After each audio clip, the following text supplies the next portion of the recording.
Awareness programme के तहत आज हम पहुंचे हैं बरेली शहर के वरिष्ठ हड्डी रोग विशेषज्ञ डॉक्टर सत्येंद्र सिंह साहब के पास, जो बरेली के अंदर मनोहर भूषण इंटर कॉलेज के ठीक सामने जीवन धारा नाम से एक बड़ा अस्पताल चलाते हैं। और बरेली के अंदर बड़े बड़े नामचीन नेताओं के, हस्तियों के इलाज यहाँ पर होते रहे हैं। नी रिप्लेसमेंट अर्थात घुटना प्रत्यारोपण, ऐसे बड़े बड़े ऑपरेशन भी डॉक्टर साहब ने किए हैं और बहुत नामचीन डॉक्टर गिने जाते हैं बरेली शहर के। डॉक्टर सत्येंद्र सिंह साहब, नमस्कार संजीव जी। हमारे दर्शक आपको देख रहे हैं। बरेली वासियों को मेरा नमस्कार। हड्डियों की तमाम तरीके की दिक्कतें हैं, मौसम चेंज हो रहा है, जाड़ा आ रहा है, ऑस्टियोपोरोसिस, बच्चों में बीमारियां, धूप नहीं मिल पा रही है, लाइफ स्टाइल बदल रहा है, बच्चे रात और दिन टीवी और मोबाइल इसमें बिजी रहते हैं, गैजेट्स में, हड्डियों और जोड़ों पर ध्यान नहीं है। क्या कहना चाहेंगे कुछ सत्येंद्र सिंह साहब? शुरुआत करते हैं बच्चों से। लाइफ स्टाइल बदला है, उसके साथ साथ हम देखते हैं कि सुबह बच्चे उठते हैं तो धूप लेने का समय तो होता नहीं है, रात को देर सोते हैं, पढ़ाई रहती है, बोझ रहता है कॉलेज के वर्क का, होमवर्क वगैरह, सुबह उठते ही वो स्कूल चले जाते हैं। माता पिता को भी सुबह धूप नहीं मिलती है, यानी पूरा परिवार सुबह एक ही काम में रहता है, बच्चों को स्कूल भेजना है। तो जो प्राकृतिक धूप है जिससे विटामिन डी बनता है त्वचा पर पड़ने से, वो किसी को मिल नहीं पाती है। इसीलिए आज की तारीख में हम देखें तो 90% लोगों में, चाहे वो बुज़ुर्ग हों, चाहे वो मध्यम आयु वर्ग के हों, चाहे बच्चे हों, विटामिन डी की कमी मिलती है। हड्डियों में दर्द से परेशान रहते हैं। बच्चों में खासकर ग्रोइंग पेन्स होते हैं, बच्चा दौड़ता है, दर्द हो रहा है, चल नहीं पाता है। तो इस तरह की शिकायतें निश्चित रूप से खान पान और हमारे प्राकृतिक जो दिनचर्या है उससे जुड़ी हुई है। क्या खान पान में ऐसा क्या कुछ खाएं कि हमारे हड्डियों की दिक्कत ना हो? और भी कुछ सलाह देना चाहेंगे लाइफ स्टाइल मैनेजमेंट को लेकर सर? और कौन सी स्थितियों में हमें डॉक्टर्स की सलाह लेनी चाहिए? डॉक्टर सत्येंद्र सिंह साहब, अब आज के युग में मैं ये कहूँगा, आप सुबह उठ जाइए, तो मेरे कहने से भी आप नहीं उठ पाएंगे, दिनचर्या ऐसी हो गई है। बेहतर यह है कि जब भी आपको तकलीफ़ हो तो चिकित्सक से मिले और उसकी राय के हिसाब जाँच कराएँ, और यदि आप में किसी तत्व की कमी है तो उसकी पूर्ति दवाओं द्वारा करें, और डॉक्टर की बताई हुई सलाह के अनुसार व्यायाम कोशिश करें। सुबह की धूप में अगर आप बैठ पाएँ तो बहुत अच्छा रहेगा, जो कि मुझे लगता है इस समय संभव नहीं हो पा रहा है। विदेशों में हम देखें तो सूर्य स्नान का बड़ा महत्व है, हमारी कल्चर में भी सूर्य नमस्कार का महत्व है, लेकिन वो हम कर नहीं पा रहे हैं आजकल। तो अल्टीमेट कौन है? अल्टीमेट फिर चिकित्सक बचता है, जिसके पास आपको जाना है परेशानी पैदा होते ही। जहाँ तक डाइट का सवाल है, डाइट में एक शब्द आता है balance diet. Diet should be balanced, balanced in the form of, उसमें प्रोटीन की मात्रा प्रचुर हो, विटामिन से युक्त डाइट हो, और जो खनिज पदार्थ हैं बहुत सारे हड्डी के लिए बहुत ज़रूरी हैं, यहाँ तक कि कोबाल्ट, मैग्नीशियम वगैरह, बहुत स्मॉल आयरन, ये सब तत्व हड्डी के लिए उतने ही ज़रूरी हैं, विटामिन सी भी, जितना कि विटामिन डी और कैल्शियम ज़रूरी है। तो we have to take the balance diet along with proteins, vitamins and along with other small minerals. Doctor साहब, ये जोड़ों का दर्द आजकल, जाड़ों में घुटनों में दर्द और स्पॉन्डिलाइटिस, ये क्या है? स्पॉन्डिलाइटिस कहते हैं मोटा तकिया अगर लगा के रात में सो गए तो सवेरे हो सकता है रीढ़ की हड्डी में दर्द होने लगे, चक्कर आने लगे। ये स्पॉन्डिलाइटिस क्या है? जोड़ों का दर्द क्या है डॉक्टर साहब? स्पॉन्डिलाइटिस की बात करते हैं, जोड़ों के दर्द की बात करेंगे। स्पॉन्डिलाइटिस आज की तारीख में बहुत ज़्यादा हो रही है और बच्चों में भी काफ़ी ज़्यादा है। उसका कारण है मोबाइल और हमारा लैपटॉप और हमारा वर्किंग स्टाइल। जहाँ तक तकिया का सवाल है, तकिया मोटा पतला नहीं होना चाहिए, तकिया ठीक होना चाहिए। समाज में एक भ्रम है कि हमको स्पॉन्डिलाइटिस हो गई, हम तकिया नहीं लगाएंगे, डॉक्टर ने मना कर दिया है, या फिजियोथेरेपिस्ट कई बार अनजाने मना कर देते हैं, डॉक्टर के पास आदमी जाता नहीं है, या सुनी सुनाई बातों पर विश्वास करता है। हम लोग ये बताते हैं स्पॉन्डिलाइटिस होने के बाद गर्दन सीधी रखिए, यानी गर्दन झुका के काम मत करिए। तो साथ साथ हम ये भी बताएं, गर्दन झुका के सोना भी मत। ज़्यादातर 90% आबादी करवट सोती है, सीधे बहुत कम लोग सोते हैं।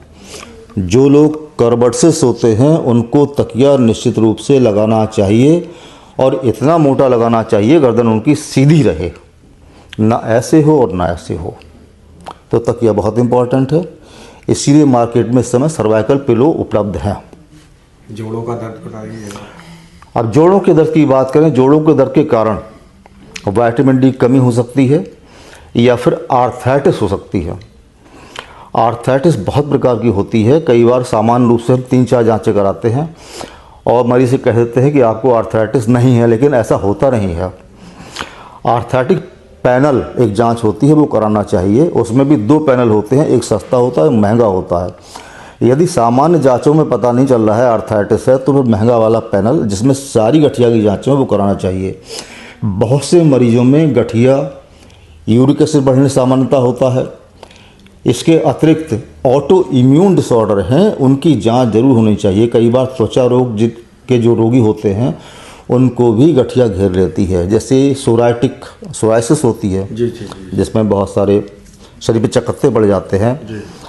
एसएलई होती है, ऐसी बीमारियों में भी गठिया के चांसेस बहुत रहते हैं। और अब तो आम जनता को भी पता है कि चिकनगुनिया होने के बाद जोड़ों में दर्द होता है, यानी बुखार होने के बाद भी गठिया पैदा हो सकता है। यहाँ तक कि टाइफाइड होने के बाद भी एंट्रिक आर्थोपैथी पैदा हो जाती है।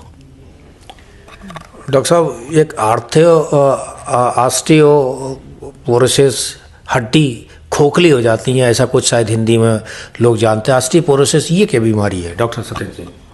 पोरोसिस मतलब होता है खोखला हो जाना। शब्द अपने आप बताता है खोखला हो गया।